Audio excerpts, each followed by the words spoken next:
Ah,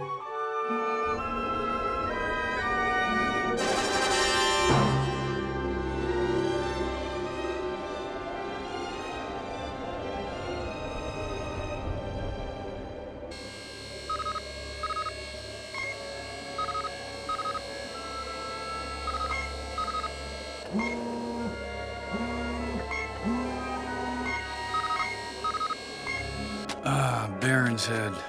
The Empire sure knows how to ruin a perfectly good city. My guess is your Pal 88 is in that large house.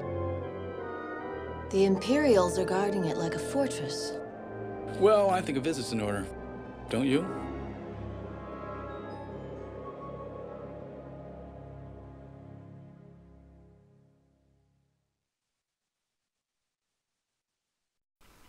Here we go. We're going to be making our way into the city of Baron's Head. We're on the outskirts right now, actually out in the canals here.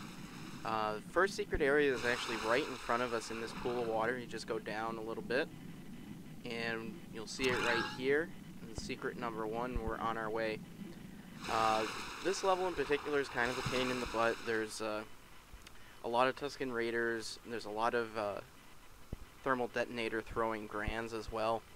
And there's also the sentry droids. I don't know if you remember from the special edition of the original Star Wars. It's one of those little guys that floats around in the sky and makes these little beeping noises. It has a very distinct noise when it's nearby, and it makes a very distinct noise as well when it kind of communicates. It makes a little da-da-da-da-da kind of thing. So we got some of those. Those are a pain in the butt.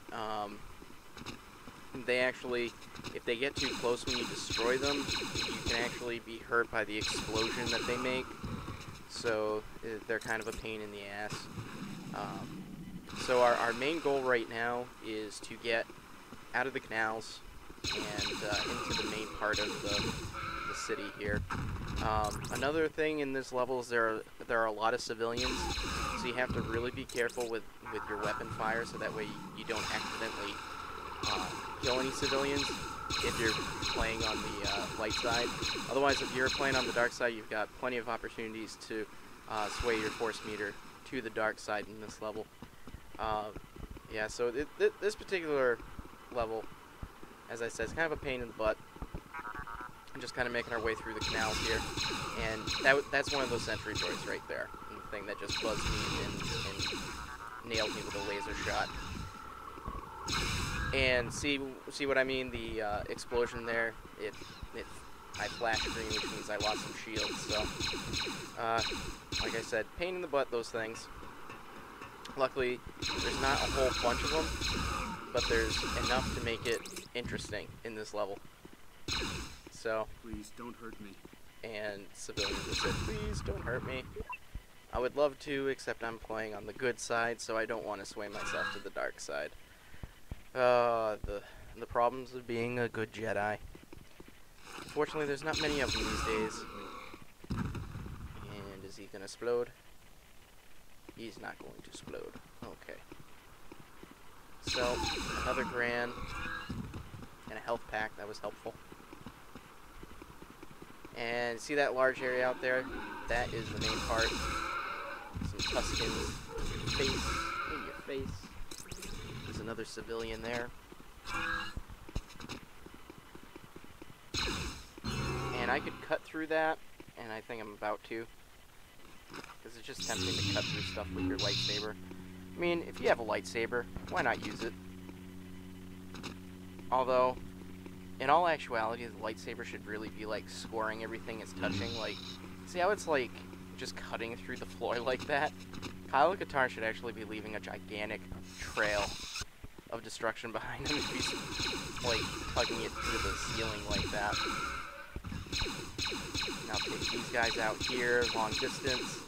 This gun sucks at long distance.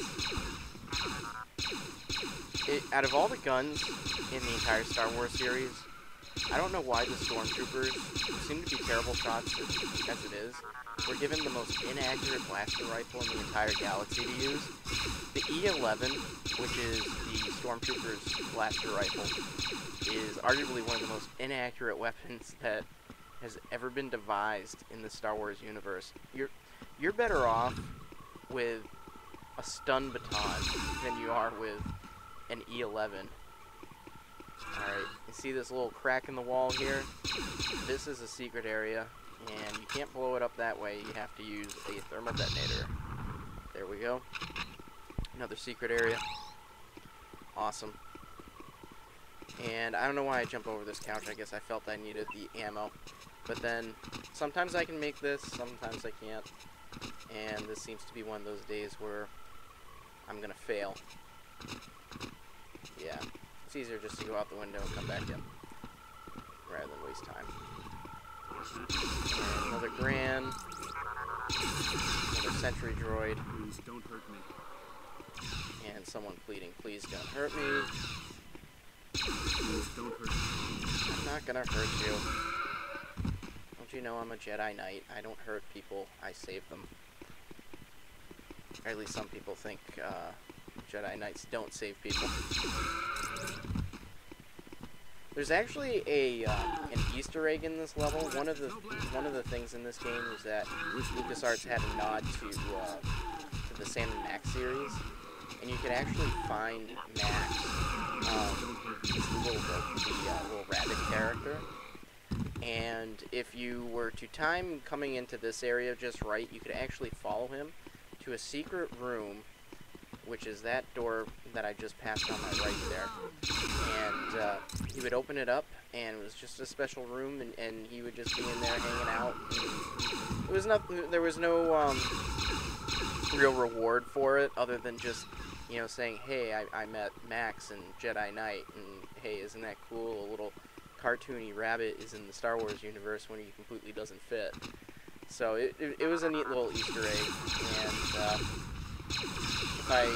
if I remembered how to trigger it, I would do it, but unfortunately, I haven't played the game, and seriously, I don't remember the last time I played Jedi Knight.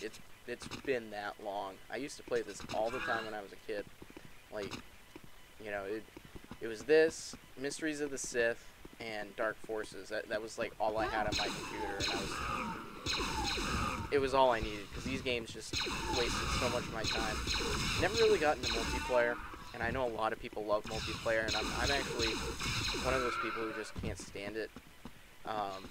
Mostly because I don't like playing with people online, because you either get people that whine all the time, or you get like people that, you know, just end up quitting either in the middle of a match, or like I used to play World of Warcraft, and like you'd be doing an instant, and you know, you get about halfway through it, and then all of a sudden somebody's like, oh, life's calling, I have to go and take care of my dog, he's pooping all over the rug, or you know, something like that, or like, you know, my little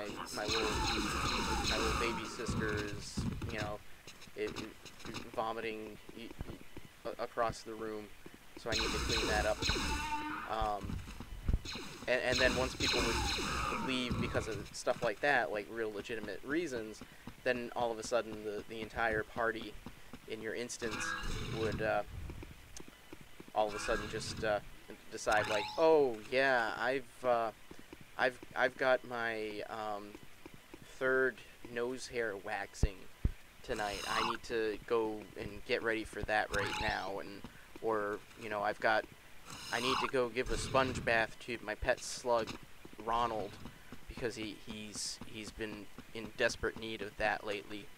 And then all of a sudden your party of like 5 people went down to like 2 people, like your healer and your tank, and you basically are screwed, because now you have no way of leaving without dying, because the creatures, of course, are like 50 levels ahead of you. And that is one of the main reasons why I do not like multiplayer gaming. That, and I don't like being yelled at by like 13-year-old kids telling me how much I suck at playing like Halo, and that I need to shut the fuck up, noob, and shit like that. So I tend to just avoid it. I really think that multiplayer is what's ruining gaming right now. This isn't really the right time or place for me to be going on a rant about how much multiplayer gaming kind of sucks right now, but Unfortunately, it feels like every single game that comes out lately has to have a multiplayer element to it, and it's just ruining stuff. It's like, you used to have really cool single-player campaigns that would last, like, you know, a good 15 or 20 hours. Now you're lucky if a single-player campaign lasts more than 10 hours max, you know, and the stories sometimes in those games that focus more on the multiplayer aren't as good. You know, it was like Jedi Knight. The multiplayer was the icing on the cake. You know, you had a great story in the single-player game, and the single-player game was the draw.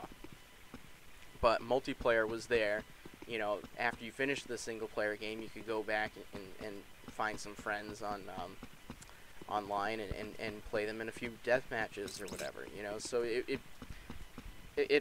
it's good for gaming, but it's also bad for gaming. And I think that's ultimately what I'm trying to get at with multiplayer, is that it's good to have the social aspect of things, but at the same time, it feels like developers are focusing way too much on it.